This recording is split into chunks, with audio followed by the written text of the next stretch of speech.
So, a little bit of a brighter tone for this topic, since we're on the topic of the Squirrel Man's hobbies. I have been, since the 80s, early 90s, at least 1990, a huge fan of this, Legend of Zelda. It is quite simply, in my opinion, probably the most consistent game franchise that has ever existed. Notable others would be, again, a lot of them are Nintendo intellectual property, so Mario, Metroid, a little bit more wonky. I was never a Pokemon kid. I was just a little too old to get into Pokemons.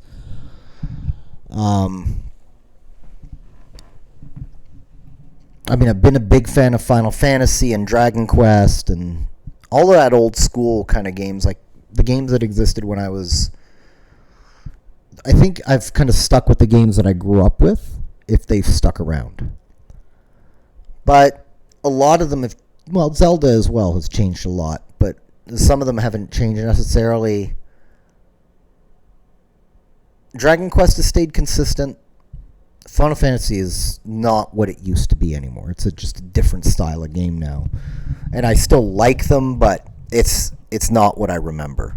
The Legend of Zelda, though, I'll tell you, I am a massive fan. I think it has been solidified as one of the most legendary gaming franchises in history. It starts out 1986, 86 with The Legend of Zelda in North America. I remember that because the game, the Nintendo game, the cartridge, yeah, kids, they used to come in a plastic cartridge, a disc of sorts. All Nintendo games in North America were gray. They were gray, and they had a picture, like a sticker picture of the game on the front. Zelda, in a twist of brilliant marketing, they made the cartridge gold. That was the first thing I remember sticking out to me as a kid, was that this game was gold. No other game was gold. And then you pop the game in, and I remember the first few times playing it, I didn't understand the game. I was probably too young. I was used to Mario, where it's run to the right, get to the end, go to the next level. Or Mega Man, run to the right, shoot a bunch of enemies, get to the bad guy, beat him, go to the next level. Zelda was more ambiguous in its direction. You had to choose your own path, and I think I struggled with that as a kid, because I didn't know where to go or what to do. And it was challenging. Not everything was spoon-fed to you, In that game, you had a little sword, you could beat your enemies. There were secrets you had to find. Not everything was put in front of you. You had to kind of memorize the way to go. But man, when you got into it, you couldn't get out of it. I remember when the second Zelda came out, I never got into it because, again, it was such a jarring difference from 1 to 2 in terms of the style of game. In Zelda 2, they actually went from having like what we call in the gaming world like a top-down view. So in Zelda 1, it was like you were looking down from the sky at the top of your little man's head, and you could go in all directions to kind of move around the screen. In Zelda 2, it was like the Mario look, like side on, and you moved left and right on the screen, and you could jump. That was a very big difference, and it was a hard game, and even more ambiguous. Zelda 2 had even less direction than Zelda 1. It was much, much harder. It's still very hard. If you look at all the Zelda games, it's probably one of the most challenging. I didn't stick with that game for that long. Where I really picked up Zelda once I hit a little bit more maturity in my pre-teen years was when the third Zelda came out for the Super Nintendo. I didn't get a Super Nintendo for quite a long time. I think by the time I got a Super Nintendo, the next Nintendo was already out. And that game was magical.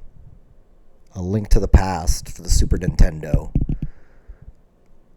was simply one of the great games in history. It was just, they gave you just the right amount of direction, just the right amount of challenge, just the right amount of secrets. It really informed my love for the game. The first Zelda I got was the one that came after, though. And that would be Link's Awakening for the Game Boy. And let me tell you, I had a Game Boy, so I didn't have Zelda 1 or 2 for the Nintendo. I had a Nintendo, but I didn't have the Zeldas. And I didn't have a Super Nintendo, so I couldn't get Zelda 3. I had a Game Boy. And the Game Boy games back in those days were a little bit cheaper than those, console games. Like the Nintendo or the Super Nintendo. Game Boy games tended to be less expensive. And so I could get the Game Boy game for my birthday. And I remember dreaming about it for 6 weeks prior to getting it. I was so excited to play that game. And I think I probably murdered 40 batteries in the Game Boy. If you remember the original Game Boy, it was a big block that ran on 4 AA batteries, was not backlit, meaning that at night the screen didn't light up so you could see it. It was monochrome, meaning no colors, just kind of a yellow-gray was kind of the mix, or yellow and black. But I remember playing Zelda multiple times. Couldn't have been happier with that game. And it was a two-color game, and it was relatively small as a Zelda game, but I remember falling in love so much because I owned it. As we move forward, Nintendo 64 came next. There was what everybody considers to be one of the great gaming masterpieces of all time, which was the Zelda that came out called Ocarina of Time. A beautiful game. If you look back at it now, sure, it's, polygonal graphics, and complain all you want about the graphics for those kids that grew up with hyper-realistic stuff. In 1996, that was the shit. We couldn't believe we were playing Zelda in 3D. It was wild. No one had thought we would technologically get there. It was incredible. I played that game for like 4 months. In an age where you can barely get a month out of a game anymore, because there's so many games, and as a gamer, the backlog of games that you haven't played or you have on your list of things to play is so long. But back then, you got 3 games a year. So you spent months in those games. You learn them inside and out. And an Ocarina of Time, gameplay-wise, a masterpiece. Graphics-wise, for those days, a masterpiece. Story-wise, absolute masterpiece. It was so much fun to explore that world. They went out and did a follow-up to Ocarina of Time called Majora's Mask, which a lot of other people will say is their favorite. It was a bit strange, but still very high quality. And then they went into, the other generations after that. I won't go through all of them, but, every game had something to it. On the GameCube, we played Wind Waker, and we sailed on a boat around a world that was mostly covered in water. That was different. It was cool. Still a huge amount of fun. People didn't like the animation, although now people are saying it holds up over time, you know. The fact that they didn't go hyper-realistic and they actually went more cartoonish actually helped them to stay more timeless. And I remember Wind Waker having one of the most tragic portrayals. The game's always had the same, or most of the time has had this villain named Ganon as the main boss, the last boss. In this particular game, they made him a bit more of a tragic character. Not tragic as in like some fallen hero, not to any stretch of that, but they at least made his pursuit of domination, like, they put some context to it, which made it interesting, you know? And in recent years, there have been huge accolades poured on the most recent games, Breath of the Wild and Tears of the Kingdom, which I think take a step back toward, not back, but in the direction of being open world, not linear, you know, not left to right, but really you can do anything in any order. Good luck. Go ahead, explore. There's always something to find.